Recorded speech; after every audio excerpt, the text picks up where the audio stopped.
নমস্কার। আশা করি আপনারা সবাই খুব ভালো আছেন। আবারও নতুন রান্নার ভিডিও নিয়ে আপনাদের সামনে চলে এসেছি। আপনারা ভিডিওটি অবশ্যই শেষ পর্যন্ত দেখতে থাকুন। আশা করি রান্নার ভিডিওটি আপনাদের ভালো লাগবে। আর ভিডিওটি যদি আপনাদের ভালো লেগে থাকে তাহলে সাবস্ক্রাইব করে পাশে থাকার অনুরোধ রইল। আজকে পুকুরে জাল ফেলা হয়েছিল। পুকুরের জ্যান্ত মাছ দিয়ে তেল ঝাল বানাবো। মাছের তেল ঝাল বানানোর জন্য নিয়েছি পুকুরের জ্যান্ত মাছ আর মাছগুলোকে কেটে কুটে ধুয়ে পরিষ্কার করে নিয়েছি।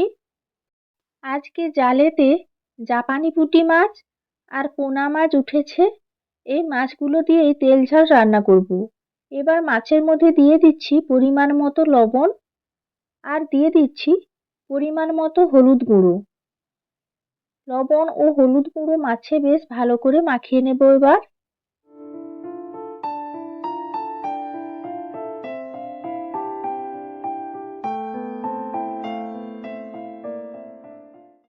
সব মাছে ভালো করে লবণ হলুদ মাখিয়ে নিয়েছি। এবার এই মাছগুলোকে ভেজে নেব। এই পর্যায়ে মাছ ভাজার জন্য কড়াই বসিয়ে দিয়েছি। কড়াই গরম হয়ে গেলে দিয়ে দিচ্ছি মাছ ভাজার জন্য পরিমাণ মতো সর্ষের তেল। আর তেলও ভালো করে গরম করে নিয়েছি, না হলে মাছগুলো কড়াইতে লেগে যাবে। এবার লবণ হলুদ মাখানো মাছগুলো এক এক করে দিয়ে দিচ্ছি।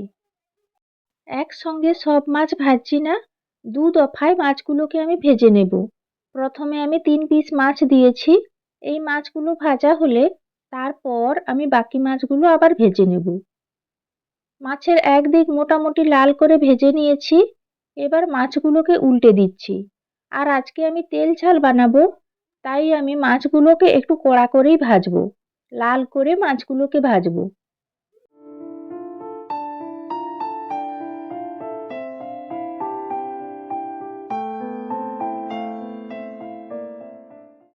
মাছগুলোকে কিছু সময় ধরে উল্টে পাল্টে দুই দিক লাল করে ভেজে নিয়েছি।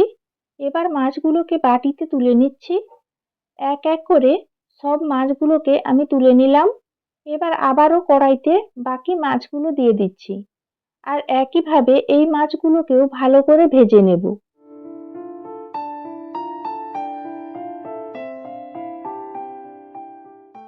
কিছু সময় পর মাছের একদিক ভাজা হয়ে গেছে। এবার এই মাছগুলোকেও উল্টে দিচ্ছি। আর একইভাবে উল্টে পাল্টে মাছের দুই দিক লাল করে ভেজে নিচ্ছি। এই পর্যায়ে সব মাছ ভাজা হয়ে গেছে, তুলে নিলাম।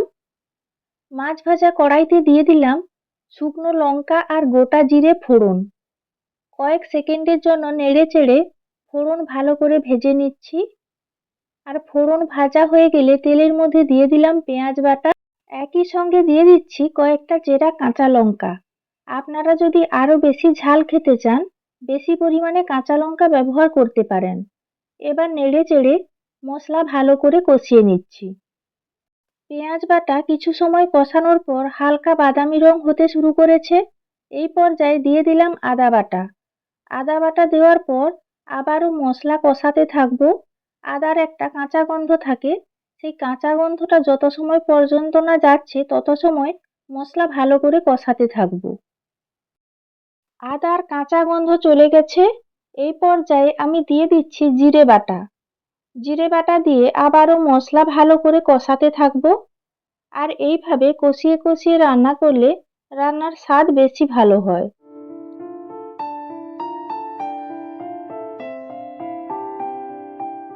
বাটা মশলাগুলো কিছু সময় কষানোর পর দিয়ে দিচ্ছি গুঁড়ো মশলা।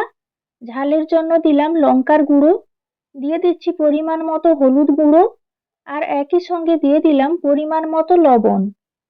গুঁড়ো মশলাগুলো দিয়ে আবারও মশলা ভালো করে কষাতে থাকবো। আর অল্প একটু জল দিয়ে দিচ্ছি যাতে মশলা পুড়ে না যায়। আবারও ভালো করে নাড়াচাড়া করতে থাকবো যত সময় পর্যন্ত না মশলা থেকে তেল ছাড়ছে আর এই এক্সট্রা জলটা শুকাচ্ছে, তত সময় পর্যন্ত মশলা ভালো করে কষাতে থাকবো।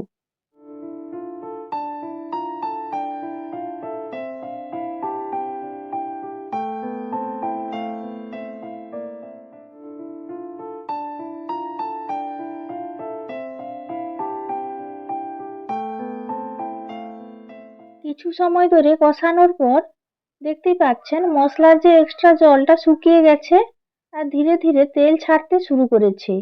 আর কষানোর পর মশলার কালারটাও খুব ভালো এসছে। মশলা থেকে এই পর্যায়ে পুরোপুরি তেল ছেড়ে গেছে। দিয়ে দিচ্ছি পরিমাণ মতো জল। আর যেহেতু আমি মাছের ঝাল বানাবো তাই অল্প পরিমাণেই জল দিলাম। আর জল দিয়ে খুন্তি দিয়ে ভালো করে নাড়াচাড়া করে দিলাম। ঝোল খুব সুন্দর ফুটতে শুরু করেছে।